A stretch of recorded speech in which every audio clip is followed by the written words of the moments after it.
much longer than the average individual. But life, you can give perspective. You can give a testimony. You can. That's what you should be doing. Yeah. This is how for me, not holding it over everybody's head. Even greater, you should be your testimony. We've said that plenty of times on plenty of different platforms. You should be your testimony. It's only so much talking that should be required. You should be so synonymous with your testimony, so inseparable from your testimony that people come to you asking how. Then it's your permission to teach. Mm-hmm. Then it's your time to guide and steer. But if you're not deep enough, that's when the depth of your bag matters. Yeah.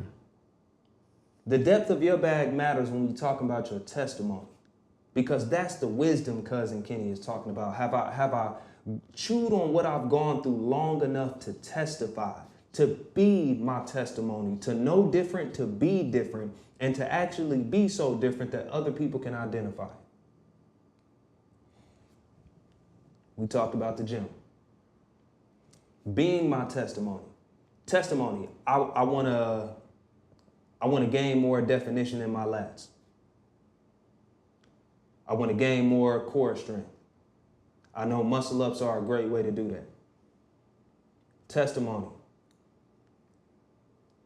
I now have a new methodology that allows me to master the muscle up a lot faster than most people. Testimony. I have now mastered the muscle up. Being testimony. Other people see advanced definition in the lats, and the delts, and the tris, and the upper chest, and the upper pecs, and ask, "Hey, bruh, what did you do?" And not even that, they can actually see you doing it. Yeah, they can see you testing your. Because there's a difference between like, and I don't say that, I'm not trying to like talk shit about myself, but like there's a difference between me doing at month 1 and year 2. Yeah, it's a hell of a lot smoother than year 2. You know what I'm saying? So like even just the way you not navigate, the way you perform said thing, it looks way smoother. It looks like you've been putting time into it, and just the way that we go through life, you can tell who puts time into themselves versus like someone who maybe they have a good rep here and there, which I think in every aspect of life, like I have that to where I'm better at some things or worse than others. There's a level of consistency and follow through, and maybe even intention if we're gonna throw that word out as well. But like, yeah, I'm not before I cut you off, bro. No, I would throw intent out on purpose because it has to do with what we're talking about.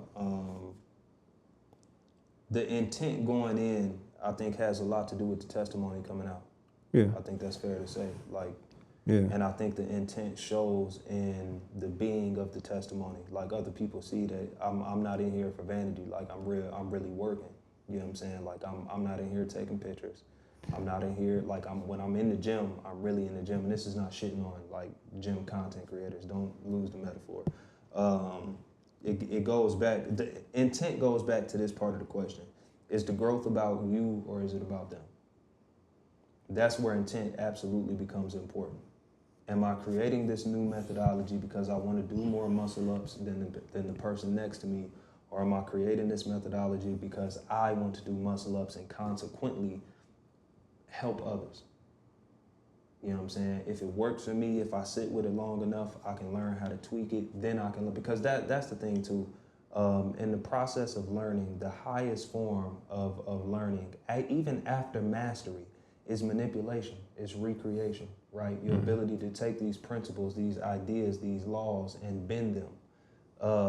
And that's when you become most qualified to teach others.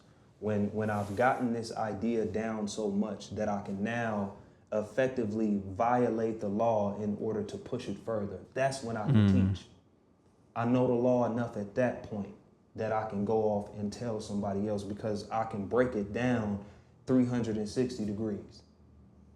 Until you get there on your journey. And it's not to say you have to be there in the totality of life. Whatever chapter it is that you feel like you've just finished that has you questioning the friends around you, have you done a report on it? For you. Before you go trying to teach it to somebody else, before you go trying to present on this chapter, have you actually done a report on it? Did you go back and read it? Did you cite your sources? Do you have your bibliography together? You know what I'm saying? Is this thing edited? Hell, is it peer reviewed for that matter? Because if the people around you haven't peeped the growth, I'm not saying they gotta respect it. If they haven't peeped it, maybe you just haven't grown as much as you think. And again, this is not shitting on people who are growing. I think Cousin Kenny and I think I can speak for us both when I say we just want people to be careful. Yeah. The internet is pushing perfectionism. And I don't want to be a part of. My fault, I slapped the shit out the mic. I don't want to be a part of that. I want to be a part of humanizing people again.